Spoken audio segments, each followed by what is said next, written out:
Welcome to आभार magic foundation. आज हम बात करेंगे डॉक्टर जोसेफ मर्फी द्वारा लिखित एक ऐसी बुक की जिसने करोड़ों लोगों के जीवन को बदल दिया और उनकी ज़िंदगी में चमत्कार कर दिया। जी हाँ, हम बात कर रहे हैं the power of your subconscious mind के बारे में। ये बुक डॉक्टर जोसेफ मर्फी द्वारा लिखी गई सबकॉन्शियस माइंड के बारे में अब तक की सबसे बेस्ट बुक है। डॉक्टर जोसेफ मर्फी ने अपना अधिकांश समय पूर्वी देशों के धर्म के अध्ययन में बिताया। शोध के सिलसिले में वे कई साल भारत में रहे। विश्व के सभी प्रमुख धर्म अध्ययन करने के बाद उन्हें ये विश्वास हो गया कि पूरी सृष्टि में एक विराट शक्ति है और वो शक्ति हमारे भीतर ही मौजूद है, जिसे डॉक्टर मर्फी ने नाम दिया the power of subconscious mind, मतलब अवचेतन मन की शक्ति। और इसी शक्ति के बारे में आज हम वीडियो में डिटेल से समझेंगे। जब आप अपने अवचेतन मन की जादुई शक्ति का प्रयोग करना सीख जाएंगे तो आपके जीवन में चमत्कार होने लगेंगे। आप वो हर चीज़ पा लेंगे जिसे आप पाना चाहते हैं, हर वो मुकाम हासिल कर लेंगे जिसे आप हासिल करना चाहते हैं। इतना पैसा कमाएंगे कि जिसकी आपने कभी कल्पना भी नहीं की होगी। इस बुक में टोटल 20 चैप्टर हैं जो हमें सफलता की सीढ़ी तक पहुंचा सकते हैं, जिसके द्वारा हम जो चाहें वो पा सकते हैं। अगर आप इस पूरे वीडियो को ध्यान से सुनते हैं और समझते हैं और अपनी जीवन में अमल करते हैं तो मैं आपको ये विश्वास दिलाती हूँ कि आपके जीवन में आपको सफल होने से कोई रोक नहीं पाएगा और सफलता की हर बुलंदी को आप छू पाएंगे। अगर आप भी जीवन में हर वो चीज़ पाना चाहते हैं जिसकी आपने कल्पनाएं भी नहीं की है तो आप ये वीडियो पूरी तरह से सुनिएगा और एक भी पॉइंट मिस मत करिएगा। तो चलिए शुरू करते हैं चैप्टर 1 से। हमारे अंदर एक बहुत बड़ा खजाना छुपा है। क्या आप जानते हैं, एक चुंबक लगा लोहे का एक टुकड़ा अपने वजन से 12 गुना अधिक वजन को आसानी से उठा सकता है, लेकिन अगर उसमें से चुंबक निकाल दें तो वो एक तिनका भी नहीं उठा सकता। इसी तरह दुनिया में 2 तरह के लोग होते हैं, एक चुंबकीय ताकत रखने वाले जिनमें विश्वास और आस्था कूट कूट कर भरी होती है, जो जानते हैं कि वे जीतेंगे और सफल होंगे, और दूसरे जिनमें चुंबकीय तत्व नहीं होते, जो हमेशा डरे हुए रहते हैं, भयभीत रहते हैं, उन्हें हर बात में संदेह होता है। इस प्रकार के लोग जिंदगी में आगे नहीं बढ़ पाते। आप भी चुंबकीय व्यक्ति बन सकते हैं, बशर्ते आप इतिहास के सबसे बड़े रहस्य अवचेतन मन की शक्ति को समझ लें और उस पर अमल करने लगे। अब हम समझेंगे कि ये अवचेतन मन क्या है। आपका मस्तिष्क दरअसल में एक है, किंतु उसके 2 भाग हैं। दोनों की विशेषताएं अलग अलग हैं। दोनों भागों को एक रेखा अलग करती है। दोनों का कार्य बुनियादी रूप से एक दूसरे से अलग है। प्रत्येक विभाग को अलग अलग शक्तियाँ और गुण मिले हैं, एक चेतन मन और दूसरा अवचेतन मन। जो सतह पर दिखाई देता है, यानी जैसे आप दिखाई देते हो, वो चेतन मन है, और जो आपके अंदर का मन है, जो आपके अंदर है, जो दिखाई नहीं देता, वो अवचेतन मन है। चेतन मन और अवचेतन मन एक दूसरे से कैसे कनेक्टेड है, ये मैं आपको एक स्टोरी से समझाती हूँ। एक बार महान ओपेरा गायक एनरिको कैरुसो अपने कैरियर की शुरुआत में स्टेज पर जाने से घबरा रहे थे। डर के मारे उनके गले की मांसपेशियां बंध गई, उनके चेहरे पसीने से तरबतर हो गया। वे शर्म और घबराहट में मंच के पीछे चले गए। कुछ ही पल बाद उन्हें हजारों लोगों के सामने परफॉर्मेंस देनी थी, लेकिन पब्लिक को देखकर उन पर डर की भावना हावी हो गई। उन्होंने कांपते हुए कहा, मैं गा नहीं सकता, सब लोग मुझ पर हंसेंगे। वे अपने ड्रेसिंग रूम में जाने के लिए मुड़े, तभी अचानक वे रुककर चिल्लाए, भाग जाओ, डर तुम्हें भगाना है ही होगा, भागना होगा, भागो यहाँ से। दोबारा मंच पर गए और सीना तान कर खड़े हो गए, और उन्होंने ऐसा गाया कि सुनने वालों का दिल जीत लिया। इस स्टोरी से हमें क्या सीखने को मिलता है? जब आपका चेतन मन डर, चिंता और तनाव से भर जाता है तो आपका अवचेतन मन भी नकारात्मक भाव प्रभावित होने लगते हैं और यही नकारात्मक भाव चेतन मन में दहशत, आशंका और निराशा भर देते हैं। जब कभी आपके साथ ऐसा हो तो एनेरिक कैरूसो की तरह आप भी अपने चेतन मन को नकारात्मक विचारों के समक्ष पूरे साहस और विश्वास के साथ डटकर खड़े हो जाएं और अपने मन में कहे, मैं पूर्णतः नियंत्रण में हूँ, मैं ये काम आसानी से कर सकता हूँ, यह काम बड़ा आसान है। जब आप चेतन मन को इस तरह आदेश देंगे तो आपका अवचेतन मन शांति और सद्भाव से भर जाएगा और आपके अंदर जोश, उत्साह और शक्ति आ जाएगी और आपको ऐसे परिणाम मिलेंगे जो आपने सोचे भी नहीं होंगे। मान लीजिए कि आपका मस्तिष्क एक बगीचा है और आप उस बगीचे के मालिक हैं। अब आपके बगीचे में कौन सी फसल उगेगी? ऑब्वियसली आपके बगीचे में वही फसल उगेगी जिसके बीज आप उसमें बोएंगे। उसी तरह हम भी अपने मस्तिष्क के बगीचे में दिन भर अपने विचारों के बीज बोते हैं। अब यह विचार के बीज आते कहाँ से हैं? वह उत्पन्न होते हैं हमारी आदतों से। अगर आप कांटे बोते हैं तो क्या आपको अंगूर मिलेंगे? कटीली झाड़ियाँ बोएंगे तो क्या अंजीर की फसल मिलेगी? जैसे विचारों की बुवाई आप अपने मस्तिष्क में करते हैं वैसे ही परिणाम आपको मिलते हैं। अब ये सवाल है कि आपका चेतन मन मस्तिष्क में ही अच्छे विचार क्यों सोचता है? तो जवाब है क्योंकि अवचेतन मन सही गलत में फ़र्क नहीं कर सकता। यह तो बस चेतन मन द्वारा सोचे गए विचारों को अस्तित्व देने का काम करता है, चाहे वो सही हो या गलत। यह बहुत ही इम्पोर्टेंट लाइन है। अगर एक बार मैं समझ में आ गई तो बैक जाकर दोबारा सुन लेना। फॉर एग्ज़ाम्पल, अगर कोई इंसान है जो किसी पर बहुत ज़्यादा गुस्सा है और उसका गुस्सा इस हद तक बढ़ गया है कि वो उसका खून करना चाहता है और बार बार बोलता रहता है, मैं उसको मार डालूँगा, मैं उसको मार डालूँगा, मैं उसका खून कर दूँगा। बार यही बातें बोलने की वजह से ये सारी बातें उस इंसान के अवचेतन मन पर अंकित हो जाएगी और जिस जीनी की तरह चिराग से उत्पन्न हुए एक जिन की तरह उसके अवचेतन मन में बोलेगा, जो हुक्म मेरे आका, और वो ऐसी परिस्थितियाँ उत्पन्न कर देगा कि वो इंसान एक दिन सचमुच खून कर देगा। अब किसी का खून करना या तो बहुत बुरी बात है, तो अवचेतन मन उसे ये सब करने से रोकता क्यों नहीं? क्योंकि अवचेतन मन सही और गलत में फ़र्क नहीं कर सकता। यह तो बस चेतन मन द्वारा सोचे विचारों को अस्तित्व देने का काम करता है, चाहे वो विचार सही हो गलत हो। मान लीजिए अगर कोई स्टूडेंट एग्ज़ाम में टॉप करना चाहता है और बार बार बोलता है, मैं टॉप करूँगा, मैं टॉप करूँगा, मैं टॉप करूँगा, बार बार बोलकर इस विचार को अपने अवचेतन मन में अंकित कर देता है, तो फिर से आपका अवचेतन मन कहेगा, जो हुक्म मेरे आका, और वो ऐसी परिस्थितियाँ उत्पन्न कर देगा, आपको इतनी मेहनत करने पर विवश कर देगा कि वो स्टूडेंट एग्ज़ाम में टॉप कर लेगा।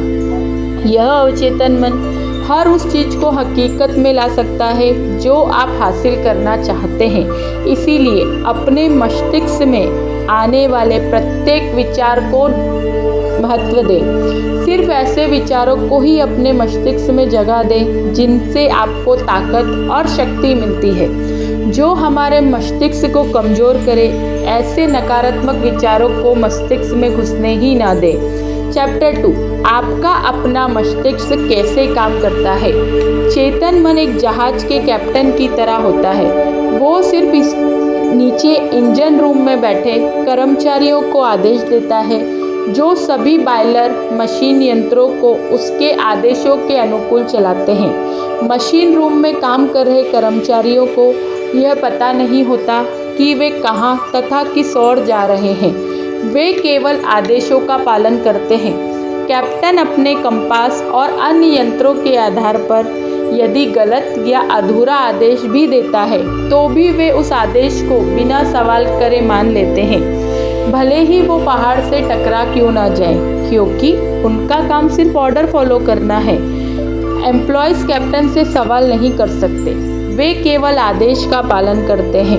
ठीक इसी तरह आपका चेतन मन एक कैप्टन है, आपके जहाज का नेविगेटर है। जिस विचार पर आपका चेतन मन विश्वास करता है और सही मानता है, उसी विचार को अवचेतन मन बिना सवाल पूछे आदेश समझकर स्वीकार कर लेता है, चाहे सही हो या गलत। इससे उसे कोई फर्क नहीं पड़ता। और जब चेतन मन में कोई शब्द या वाक्य आप बार बार बोलते रहते हो, तो आपका अवचेतन मन उसे एक्सेप्ट कर लेता है और उसे साकार कर देता है, चाहे वो चीज़ सही हो या गलत, सकारात्मक हो या नकारात्मक। जब आप कोई नकारात्मक चीज़ें बार बार कहते हैं, जैसे कि यह बहुत मुश्किल है, मैं यह नहीं कर सकता, मैं स्मार्ट और इंटेलिजेंट नहीं हूँ, मैं किसी काम का नहीं हूँ, मैं बिल्कुल नाकारा हूँ, यह मेरे बस का नहीं है, मैं अमीर नहीं बन सकता, तब आपका अवचेतन मन आपके शब्दों को स्वीकार कर लेता है और बिल्कुल वैसी ही परिस्थितियाँ पैदा कर देता है जिसके लिए वो चीज़ प्राप्त करना सचमुच मुश्किल बन जाता है। जब तक आप यह कहते रहेंगे, मैं ये कार नहीं खरीद सकता, मैं कहीं ट्रैवल नहीं कर सकता, मैं ये घर नहीं खरीद सकता, ये कपड़े मैं खरीद नहीं सकता, तब तक ये जान लो कि आपका अवचेतन मन आपको नकारात्मक आदेशों का पालन करता रहेगा और जीवन भर आप अभावों में जीते रहेंगे। लेकिन अगर आप इसके बदले ये बोलते हैं, ये बहुत आसान है, मैं बहुत स्मार्ट हूँ और इंटेलिजेंट हूँ, मैं 100% अमीर बन सकता हूँ, मैं ये कार खरीद सकता हूँ, मैं बाहर ट्रैवल पर जा सकता हूँ, तो आपका अवचेतन मन बिना सवाल के यह सच मान लेगा और ऐसी परिस्थितियाँ उत्पन्न कर देगा जिससे आप उस चीज़ों को हासिल कर लेंगे। सुनने में आपको थोड़ा अजीब लग रहा होगा, लेकिन यही सच्चाई है दोस्तों। एक और एग्जाम्पल देती हूँ। एक युवा गायिका को गाने में ऑडिशन के लिए बुलाया गया। वो बड़ी आंसू लिए इंटरव्यू का इंतज़ार कर रही थी, किंतु 3 बार ऑडिशन में वो फेल हो गई। उसका गला बहुत मधुर था, लेकिन फिर भी वो फेल हो जाती थी। क्यों?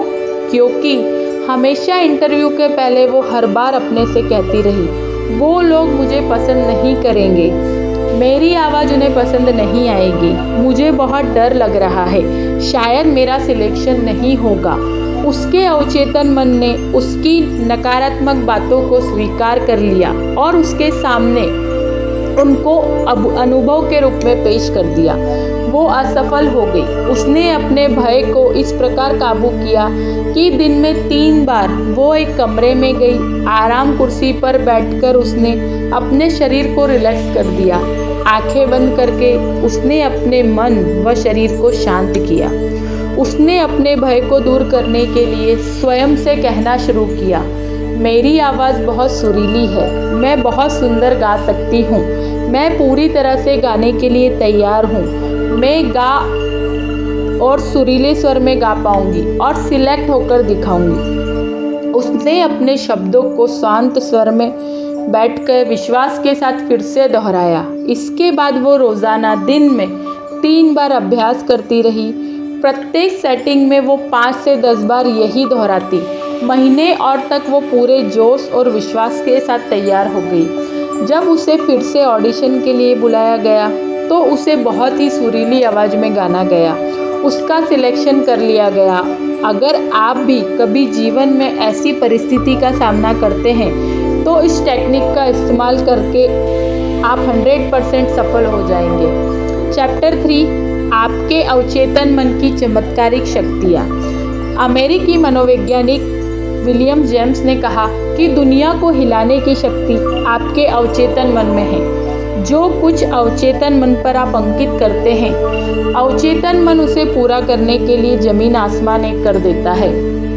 इसीलिए आपको उसे सही और सकारात्मक विचार अंकित करने की ओर मोड़ना चाहिए। आपने कई बार रियलाइजेशन के लिए सुबह 4 बजे उठना होगा, तो उस टाइम पर 4 बजे का अलार्म लगाते हैं और सो जाते हैं। लेकिन 4 बजे का अलार्म बजने से कुछ मिनट या कुछ सेकंड पहले ही आपकी नींद खुल जाती है। ऐसा क्यों होता है? क्योंकि आपके अवचेतन मन बहुत पावरफुल होता है और जब आप सोने गए थे तो सोने से पहले आपने अपने मन को एक कमांड दी थी कि मुझे कल सुबह 4 बजे उठना है। आपके अवचेतन मन पर वो बात अंकित हो गई और आपका अवचेतन मन काम पर लग गया और अलार्म बजने से कुछ सेकंड पहले या कुछ मिनट पहले उसने आपको उठा दिया। यह टेक्निक आप बहुत बड़ी बड़ी चीज़ें पाने के लिए आजमा सकते हैं। आपको बस इतना करना है कि रोज़ रात को सोने से पहले बेड पर पड़े पड़े अपने बॉडी को रिलैक्स करना है, आंखें बंद करनी है और अपने अवचेतन मन को कमांड देना है।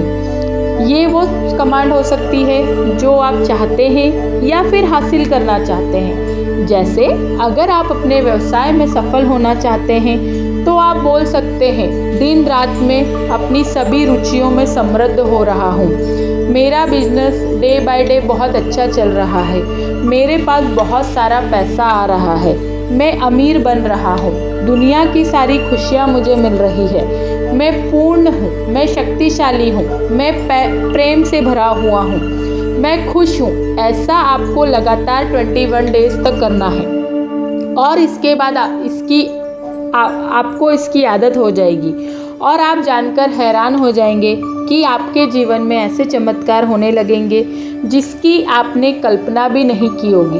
अपने अवचेतन मन को खुश, समृद्धि, प्यार, आनंद, जोश और उत्साह देने वाले विचारों से भरे। इससे क्या होगा कि जो आपके नकारात्मक विचार आपके दिमाग में घर बनाए हैं वे हमेशा के लिए बाहर निकल जाएंगे। हाँ, लेकिन इसके लिए आपको हर दिन प्रयास करना होगा और एक बार जब आपको इतनी की आदत हो जाएगी तो फिर आपके फर्श से अर्थ तक का सफ़र शुरू हो जाएगा। याद रखें, जैसा पानी पाइप में जाकर उसका आकार लेकर बहने लगता है, ठीक उसी प्रकार जीवन भी आपके अंदर के विचारों के अनुरूप ही बहता है।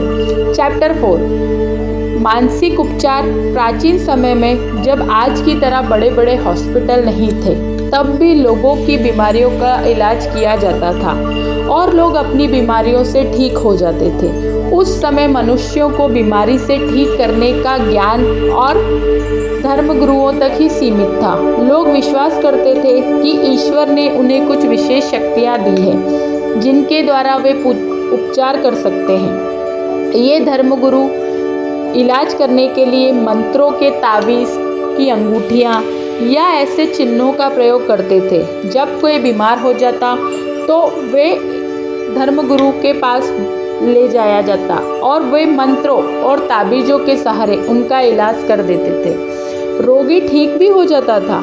क्या आपको लगता है कि वो रोगी सिर्फ ताबीज़ या मंत्रों की वजह से ठीक होते थे? राइटर कहते हैं कि वे सिर्फ मंत्रों या ताबीज़ की वजह से नहीं, बल्कि अवचेतन मन की शक्ति से ठीक होते थे। जैसा कि हमने पहले देखा कि लोग उन धर्मगुरुओं में विश्वास करते थे कि वे उनका इलाज कर देंगे। उनकी आस्था बहुत ज़्यादा होती थी। जैसे ही रोगी उनके पास जाता तो रोगी को लगने लगता कि अब मैं ज़रूर ठीक हो जाऊंगा और यही निर्देश उनके अवचेतन मन में अंकित हो जाता था। अब वे ज़रूर ठीक हो जाएंगे और जैसा हमने पहले समझा कि अवचेतन मन में जो विचार अंकित हो जाता है वो हकीकत का रूप ले लेता है और इसी वजह से वो रोगी भी ठीक हो जाते थे। हमारा अवचेतन मन इतना पावरफुल है कि ये हर बीमारी का इलाज कर सकता है। आपकी आस्था जितनी होगी, आपके परिणाम भी उतने ही जल्दी मिलेंगे। चैप्टर 5, आधुनिक युग में मानसिक उपचार। जिस तरह प्राचीन समय में धर्मगुरु इलाज करते थे, उसी तरह आज के आधुनिक युग में लोगों का इलाज करने के लिए डॉक्टर्स और हॉस्पिटल्स हैं। लेकिन पुरानी कहावत है, डॉक्टर घाव पर पट्टी बांधता है और ईश्वर उसे ठीक करता है। यहाँ पर ईश्वर शब्द का प्रयोग अवचेतन मन के लिए किया गया है। कोई भी डॉक्टर या सर्जन पूरी तरह से ये दावा नहीं कर सकता कि उसने मरीज को ठीक कर दिया। उपचार की शक्ति एक ही है, हालांकि इसे अलग अलग नामों से पुकारा जाता है, जैसे प्रकृति, जीवन, ईश्वर, रचनात्मक ज्ञान। लेकिन वास्तविकता में ये सभी अवचेतन शक्ति की ओर इशारा करने के लिए अलग अलग तरीके हैं। एक पेशेंट था जिसकी जीभ में लकवा मार गया था और सभी प्रकार के चिकित्सक उपचार व्यर्थ हो गए। उसके डॉक्टर ने रोगी को बताया कि उसके पास एक नया यंत्र है जिससे उसे विश्वास है कि उसका इलाज हो जाएगा। डॉक्टर ने पॉकेट में से थर्मामीटर रोगी के मुंह में लगा दिया। रोगी ने उस नए यंत्र की कल्पना की जो उसे ठीक करने के लिए लगाया गया था। कुछ ही मिनटों में वो खुशी से चिल्ला उठा कि उसकी जीभ फिर से चलने लगी है। एक युवती डॉक्टर के पास आई। उसने लिखकर बताया कि पिछले 4 सप्ताह से उसकी आवाज़ बंद हो गई है। डॉक्टर ने जांच में सही पाया। डॉक्टर ने उसे बताया कि गुम हुई आवाज़ कभी कभी बिजली के प्रयोग से लौट आती है और यह तरकीब आसानी से सुझाव के प्रभाव से की जा सकती है। मैंने बिजली का वो सेट मंगवाया और स्विच को दबाकर सिर्फ उसे यह महसूस कराया कि उसे शॉक दिया जा रहा है, जबकि असलियत में उसे कोई शॉक नहीं दिया गया। बाद में डॉक्टर ने मरीज के अवचेतन मन को निर्देश दिए, जैसे अब आप जोर जोर से बोल सकते हो। डॉक्टर ने उसे ए अक्षर दिखाया, फिर बी, और बाद में वो धीरे धीरे बोलने लगी। गुम हुई आवाज़ लौट आई। इन दोनों एग्जाम्पल में किसी भी मेडिसिन का यूज़ नहीं किया गया, फिर भी दोनों मरीज ठीक हो गए, क्योंकि डॉक्टर सिर्फ उनके अवचेतन मन को ये विश्वास दिलाने में कामयाब हो गया कि उसके पास जो चीज़ है उससे वो ज़रूर ठीक हो जाएंगे। उनके अवचेतन मन उसे एक्सेप्ट कर लिया और उनको ठीक करने में लग गया। इसे ही प्लेसिबो इफेक्ट या बिलीफ सिस्टम भी कहा जाता है। वैज्ञानिक बताते हैं कि 11 महीने में आपका शरीर नया बन जाता है। कैसे हमारी शरीर की लाखों कोशिकाएं हर रोज़ मर जाती हैं और उनके जगह पर नई निर्माण हो जाती है। हर 11 महीने में हमारा संपूर्ण शरीर की कोशिकाएं पूरी तरह से मर जाती हैं और उनकी जगह नए निर्माण हो जाती है। इसका मतलब शारीरिक दृष्टि से आप सिर्फ 11 महीने ही बूढ़े हैं। अगर आप क्रोध, ईर्ष्या और दुर्भावना के विचारों को अपने शरीर में दोबारा आने देते हैं तो इससे आपके सिवा और कोई दोषी नहीं। जैसे अंधेरे से छुटकारे पाने का तरीका रोशनी है, ठंड से उभरने का तरीका गर्मी है, वैसे ही नकारात्मक सोच से उभरने का तरीका सकारात्मक विचार रखना है। अच्छाई की घोषणा करें, बुराई अपने आप गायब हो जाएगी। चैप्टर 6, मन चाहे परिणाम कैसे प्राप्त करें। आपके अवचेतन मन का सरोबोर करने का सबसे अच्छा समय सोने से ठीक पहले और जागने के ठीक बाद का होता है। ऐसा इस कारण है क्योंकि अवचेतन मन सोने से ठीक पहले और जागने के ठीक बाद सबसे ज़्यादा शक्तिशाली होता है। इस अवस्था में वो नकारात्मक विचार और तस्वीरें नहीं रहती हैं जो आपकी इच्छा को नकारे और आपके अवचेतन मन द्वारा उनकी स्वीकृति को रोकती हैं। जब आप मनोकामना पूरी होने की वास्तविकता की कल्पना करते हैं और उपलब्धि का रोमांच महसूस करते हैं तो आपका अवचेतन मन आपकी मनोकामना पूरी कर देता है। सेहत की भावना से सेहत उत्पन्न होती है, दौलत की भावना से दौलत उत्पन्न होती है। अब आप बताइए कि आपकी भावना कैसी है। कल्पना आपकी सबसे बड़ी आंतरिक शक्ति है। अच्छी और सुंदर चीज़ों की कल्पना करें। आप वैसे ही हैं जैसे आप खुद के बारे में कल्पना करते हैं। सोने से पहले अपनी इच्छा के पूर्ण होने की कल्पना बार बार करें। विश्वास करें कि वो इच्छाएं पूरी हो रही है और शांति से सोएं और खुशी से जागें। एक दिन आएगा जब आपकी इच्छा हकीकत में साकार हो जाएगी। याद रखें, अगर आपके जीवन में कोई समस्या है तो आपने अपनी किसी भी समस्या का उत्तर बताने की जिम्मेदारी सोने से पहले अपने अवचेतन को मन को सौंप दी है। वो आपको उसका उत्तर देगा। दोस्तों, अगर आप अभी तक इस वीडियो में बने हैं तो इसका मतलब है कि आप जीवन में बहुत आगे बढ़ना चाहते हैं और अवचेतन मन की शक्ति से जीवन में सफलता को छूना चाहते हैं। अगर ऐसा होगा तो ज़रूर आगे वाले पॉइंट्स भी इम्पॉर्टेंट है। चैप्टर 7, धन और दौलत के लिए अवचेतन मन की शक्ति का प्रयोग कैसे करें। दौलत की चेतना विकसित करने का सबसे सटीक तरीका, आप एक काम करें, रोज़ाना सोने से पहले और सुबह उठने के 5 मिनट तक ये दो शब्द दोहराए, दौलत और सफलता। इन शब्दों में ज़बरदस्त शक्ति है। ऐसा बार बार कहें किसी लोरी की तरह, आप परिणाम देखकर हैरान रह जाएंगे। दौलत बड़े बड़े हिमखंडों की तरह आपकी ओर प्रभावित होगी। राइटर कहते हैं कि ये एक बहुत चिंतित बिजनेसमैन मेरे पास आए। उसकी बिक्री और आर्थिक स्थिति बहुत खराब थी। मैंने उससे कहा कि वो अपने ऑफिस में शांत होकर बैठ जाए और बार बार दोहराए, मेरी बिक्री हर दिन बढ़ रही है।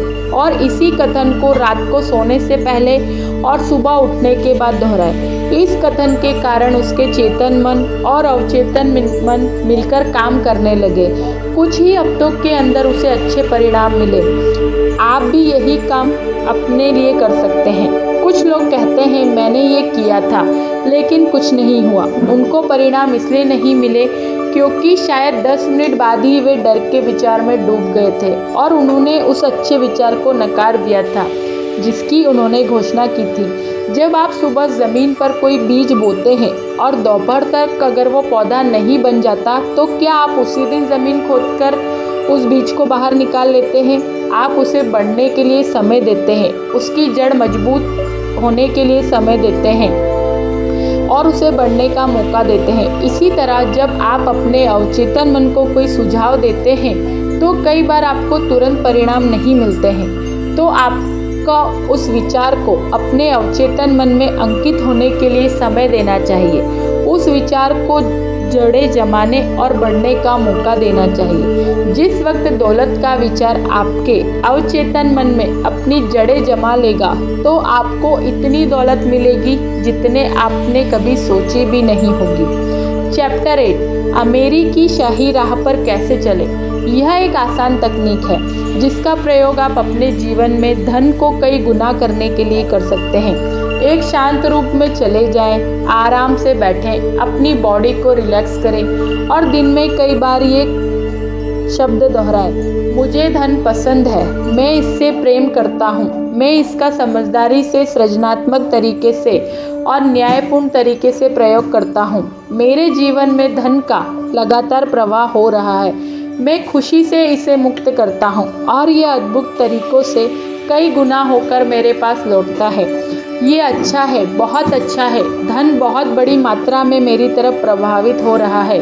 मैं इसका प्रयोग सिर्फ भलाई के लिए करता हूँ। मैं अपनी आर्थिक समृद्धि तथा मानसिक दौलत के लिए कृतज्ञ हूँ।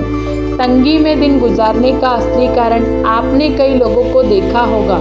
जो लोग तंगी में दिन गुजार रहे हैं और महीनों का खर्चा चलाने के लिए संघर्ष कर रहे हैं, उन्होंने अपने खर्चे पूरे करने के लिए बहुत से कष्टों से जूझे होंगे। क्या आप जानना चाहते हैं कि उनके साथ ऐसा क्यों होता है? लगातार उन लोगों की निंदा करते हैं जो जीवन में बहुत सफल हुए हैं और उन्होंने बहुत दौलत कमाई है। वे सोचते हैं कि अमीर लोग बहुत बदमाश होते हैं। वे लोगों का खून चूस कर अमीर बने हैं। वे बेईमानी और भ्रष्ट रास्ते पर चले हैं, इसीलिए वे हमेशा अमीर लोगों से और उन पैसों से नफरत करते हैं। आप दौलतमंद तो बनना चाहते हैं लेकिन दौलतमंद लोगों से और उनके पैसों से ही नफरत करते हैं। और ब्रह्मांड का नियम कहता है कि आप जिस चीज़ से नफरत करते हैं वो आपसे दूर चली जाती है, चाहे वो दोस्त हो, बीवी हो, बच्चे हो, रिलेटिव हो या फिर दौलत। अगर आप किसी इंसान को पसंद ही नहीं करेंगे, उसे हमेशा बुरा भला कहेंगे, उसकी निंदा करेंगे तो वो आपसे दूर चला जाएगा। उसी तरह जब आप सफल और अमीर लोगों को पसंद नहीं करते हैं या उनकी निंदा करते हैं तो ब्रह्मांड के नियम के अनुसार पैसा भी आपसे दूर चला जाता है और आपसे वापस मुड़कर कभी मुड़कर नहीं देखता। इसीलिए ऐसे लोगों के पास पैसे को हमेशा कमी रहती है। तो आपको क्या करना है? आप जब किसी सफल और अमीर इंसान को देखें तो कहें, मैं सफल और अमीर लोगों को आशीर्वाद देता हूँ। मैं सफल और अमीर लोगों को अपना रोल मॉडल मानता हूँ। मैं सफल और अमीर लोगों से प्यार करता हूँ। अगर वे अमीर बन सकते हैं तो मैं भी बन सकता हूँ। जब आप सफल और दौलतमंद लोगों के बारे में अपने अवचेतन मन में अच्छी भावना रखोगे तो आपका अवचेतन मन आपको उतनी दौलत देगा कि आप गिन भी नहीं सकते। चैप्टर 9, आपका अवचेतन मन और वैवाहिक जीवन। आदर्श पति को कैसे आकर्षित करें। अगर आप इससे पहले के अध्याय में समझ गए हैं कि आप अब तक जान चुके होंगे कि आपका अवचेतन मन कैसे काम करता है। आप जानते हैं कि आप इस पर जो कुछ भी छाप छोड़ेंगे वो बाहरी जगत में साकार हो जाएगी। अगर आप एक महिला हैं और आदर्श पति को आकर्षित करना चाहती हैं तो इस समय अपने अवचेतन मन पर उन गुणों और लक्षणों की छाप छोड़ें जो आप अपने होने वाले पार्टनर में देखना चाहते हैं। यह एक ऐसी तकनीक दी जा रही है जिसके द्वारा आप एक आदर्श पति को आकर्षित कर सकती हैं। रात को कुर्सी पर बैठ जाएं, आंखें बंद कर लें और शरीर को पूरी तरह से ढीला छोड़ दें। बहुत शांत और ग्रहण बन जाए। अपने अवचेतन मन से बात करें और कहें, मैं एक ऐसे पुरुष को आकर्षित कर रही हूँ जो ईमानदार, सच्चा, वफादार, निष्ठावान, शांत, खुश और समृद्ध है। मैं जानती हूँ कि मैं उसको शांति और सुख को बढ़ा सकती हूँ। वो मेरे आदर्शों से प्रेम करता है और मैं उसके आदर्शों से प्रेम करती हूँ। वो मुझे बदलकर नया नहीं बनाना चाहता, ना ही मैं उसे बदलकर नया बनाना चाहती हूँ। हमारे बीच आपसी प्रेम, स्वतंत्रता और सम्मान है। आदर्श पत्नी को कैसे आकर्षित करें। अपने आदर्श पत्नी को आकर्षित करने के लिए नीचे दी गई सकारात्मक घोषणा करें। मैं ऐसी महिला को आकर्षित कर रही हूँ जिसके साथ मेरा अच्छा तालमेल होगा।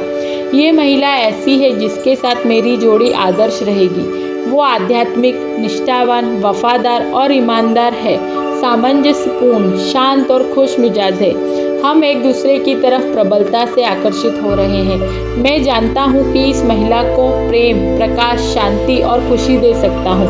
मैं महसूस करता हूँ और विश्वास करता हूँ कि मैं इस महिला के जीवन को अद्भुत बना सकता हूँ। मैं जब आदर्श जीवन साथी को स्वीकार करता हूँ, मानसिक रूप से अपनी पत्नी की वैसी तस्वीर बनाए जैसी उसे होना चाहिए। खुश, सुखी, स्वस्थ और सुंदर। अपने पति को उसी तरह देखें जैसा उसे होना चाहिए। सशक्त, शक्तिशाली, प्रेमपूर्ण, सद्भावनापूर्ण और दयालु। मानसिक तस्वीर देखते रहेंगे तो आप अनुभव करेंगे कि आपका वैवाहिक जीवन स्वर्ग बन चुका है जो सद्भाव और शांति से भरा है। चैप्टर 10, मन में हमेशा युवा कैसे रहें। आप उतने ही युवा हैं जितना खुद को मानते हैं। मैं कुछ साल पहले लंदन के कैक्ट हॉल में भाषण दे रहा था। ऐसे ही एक भाषण के बाद एक सर्जन मुझसे मिलने आया। उसने मुझे कहा, मेरी उम्र 84 साल है। मैं हर सुबह ऑपरेशन करता हूँ, दोपहर में मरीजों को देखने जाता हूँ और शाम को मेडिकल वैज्ञानिक जर्नल्स के लिए लेख लिखता हूँ। उसका नज़रिया यह था कि वो उतना ही उपयोगी है जितना वो खुद को मानता है और उतना ही युवा है जितना उसके विचार हैं। उसने मुझसे कहा, आपने अभी जो कहा है वो बिल्कुल सही है। व्यक्ति उतना ही युवा होता है जितना वो खुद को मानता है, उतना ही मूल्यवान होता है जितना वो खुद को समझता है। कुछ लोग 30 साल की उम्र में बूढ़े हो जाते हैं जबकि कुछ 80 साल में भी युवा रहते हैं। मस्तिष्क ही सबसे बड़ा बुनकर होता है, डिज़ाइनर है और मूर्तिकार है। नाटककार जॉर्ज बर्नार्ड ने 90 साल की उम्र में भी अपने काम में सक्रिय थे। रोमन देशभक्त मार्क्स पार्सियस कैप्टो ने 80 साल की उम्र में ग्रीक भाषा सीखी। महान जर्मन अमेरिकन कलाकार मैडम अर्नेस्टाइन शूमन एक दादी बनने के बाद अपनी संगीत सफल के शिखर पर पहुंची। यूनानी दार्शनिक सुकरात ने वाद्य यंत्र बजाना तब सीखा जब वे 80 साल के थे। माइकल एंजेलो 80 साल की उम्र में अपने सबसे महान कैनवास पर पेंटिंग करते थे। 80 साल की उम्र में सीओ श्याम नाइट्स ने कविता का पुरस्कार जीता। लियोपोल्ड वन रेके ने अपनी हिस्ट्री ऑफ द वर्ल्ड शुरू की जिसे उन्होंने 92 साल की उम्र में पूरा किया। अल्फ्रेड लॉर्ड टेनिसन ने 83 साल की उम्र में अपनी बेहतरीन कविता क्रॉसिंग द बार लिखी। आइजक न्यूटन 85 साल की उम्र में भी बहुत मेहनत करते थे। लोगों को एक महान सच्चाई याद रखनी चाहिए, इंसान अपने दिमाग में, दिल में जैसा सोचता है वैसा ही वो होता है। आप बूढ़े हैं तब होते हैं जब आप जीवन में दिलचस्पी खो देते हैं और सपने देखना छोड़ देते हैं। तो हमेशा जवान बने रहने का एक ही तरीका है दोस्तों, जो हमने आज आपको बताया, क्योंकि सपने सच होते हैं और अंत में आप उन्हें पा सकते हैं। पूरी बुक का सार सिर्फ यही एक लाइन में छुपा हुआ है और वो लाइन है, इंसान जैसा अपने अवचेतन मन में सोचता है वैसा ही वो जीवन में बन जाता है। ये बुक बहुत अच्छी है, सिर्फ इसे एक बार पढ़ने से कुछ नहीं होगा, बल्कि इसे हर बार पढ़ना चाहिए ताकि बुक का कंटेंट हमारे दिल और दिमाग की गहराइयों में पहुंच सके और हमारा अवचेतन मन की शक्ति ज़्यादा से ज़्यादा इसका फ़ायदा उठा पाए। तो अपने जीवन को एक नए मुकाम पर ले जाने के लिए इस बुक को रीड कीजिए और जो मैंने ये बुक बनाई है इसे रीड कीजिए और इसको आसानी से समझिए और इसमें सिखाए गए सभी प्रिंसिपल्स को अपनी ज़िंदगी में अप्लाई कीजिए।